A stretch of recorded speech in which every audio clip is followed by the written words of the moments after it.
Halo sobat sekalian, selamat datang di channel ini. Di episode 19 yang lalu, kita akhirnya sudah diperlihatkan wujud asli dari sang Kurogiri, yang tidak lain ternyata adalah Shirakumo Oboro.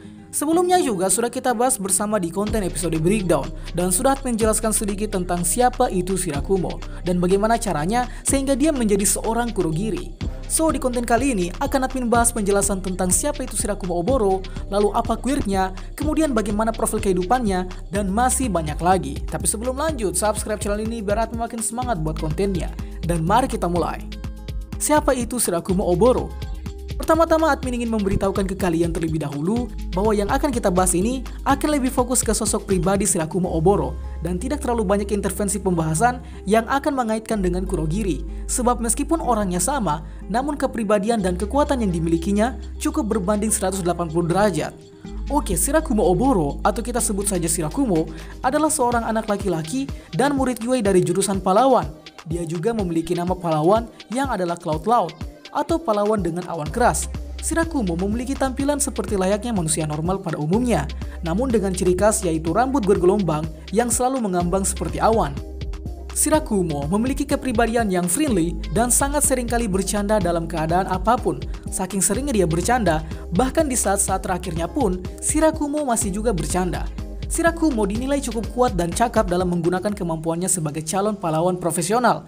Hal ini ditandai dengan sangat mahirnya dia memakai quirk sederhana namun dapat diperkuat, sehingga quirknya cukup hebat dalam misi penyelamatan berskala besar. Shirakumo juga adalah pribadi yang baik dan sangat peduli dengan keadaan sekitar. Bahkan di suatu kasus, dia rela melanggar peraturan sekolah hanya untuk menyelamatkan seekor kucing. Kepribadian Shirakumo yang positif ini bahkan akan terbawa terus sampai dia sudah menjadi sosok pribadi yang lain. Shirakumo juga diketahui memiliki impian yang pada akhirnya kandas, di mana dia bercita-cita ingin membangun agensi pahlawan bersama dengan dua sahabatnya, yaitu Aizawa dan Yamada. Namun semua itu kandas sebab Shirakumo pada akhirnya berakhir meninggal dalam insiden penyerangan villain. Quirk Shirakumo. Tentu saja sebagai seorang siswa pahlawan, Shirakumo dibekali quirk yang mumpuni dalam praktik sebagai siswa pahlawan, di mana quirk dari Shirakumo sendiri adalah Cloud atau awan.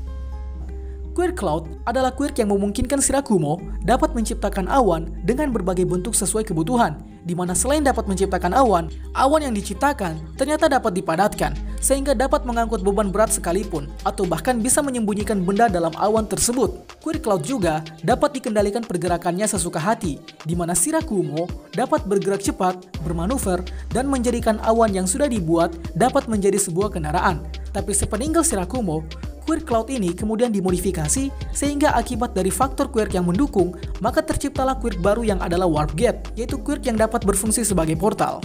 Entah bagaimana penjelasan logis di balik perubahan quirk Cloud sampai ke Warp Gate. Jika kalian punya pendapat yang dapat menjelaskan hal ini, silahkan isi di kolom komentar. Dalam fungsinya sendiri, quirk Cloud memiliki beberapa fungsi yang sangat berguna bagi pemakainya dan orang lain, seperti dapat menjadi kendaraan anti-gravitasi, dapat mengangkut beban berat, mengecoh lawan dengan memakai awan dengan porsi besar, dan juga dapat digunakan untuk bersembunyi. Jurus andalan. Sejauh ini tidak terlalu banyak jurus andalan yang pernah diperlihatkan Shirakumo di My Hero Academia Vigilante, kecuali satu yaitu Cloud Cover.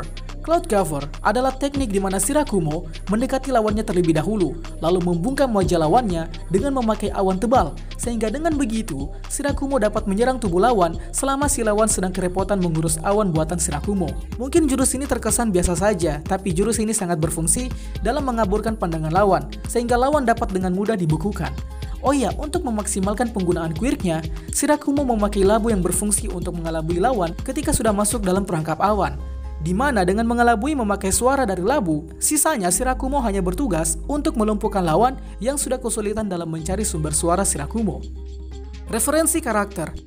Tentu saja karakter Shirakumo juga terinspirasi dari beberapa referensi, seperti personality Shirakumo yang terinspirasi dari sosok Sun Wukong atau kita lebih kenal dengan Sun Gokong dalam kisah novel Cina legendaris yaitu Perjalanan ke Barat, yang kita tahu tokoh utamanya adalah Sun Gokong itu sendiri.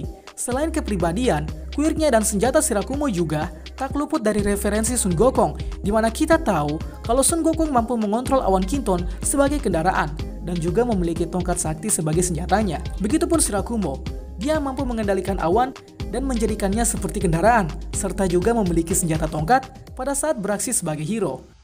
Selain itu, Shirakumo juga adalah hasil desain asli dari Bettencourt, yaitu seorang mangaka yang mengambil alih kisah My Hero Academia Vigilante.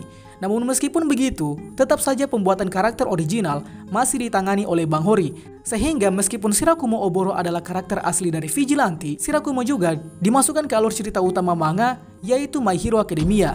Pembuatan kisah Shirakumo dibuat untuk menjelaskan backstory seorang Aizawa, sehingga lama waktu berlangsung, akhirnya karakter Kurogiri disandingkan menjadi seorang Shirakumo Oboro. So, mungkin itu saja yang bisa kita bahas soal siapa Shirakumo Oboro yang sebenarnya, bagaimana dirinya, quirknya, dan lain sebagainya. Untuk kisah perjalanannya dari masih manusia sampai menjadi Nomu, sepertinya harus dibahas di konten khusus, sebab akan sangat panjang sekali prosesnya. Itulah pembahasan kita pada kali ini. Sanggah apabila ada yang kurang, request juga di kolom komentar untuk pembahasan selanjutnya. Dan akhir kata, see you next time.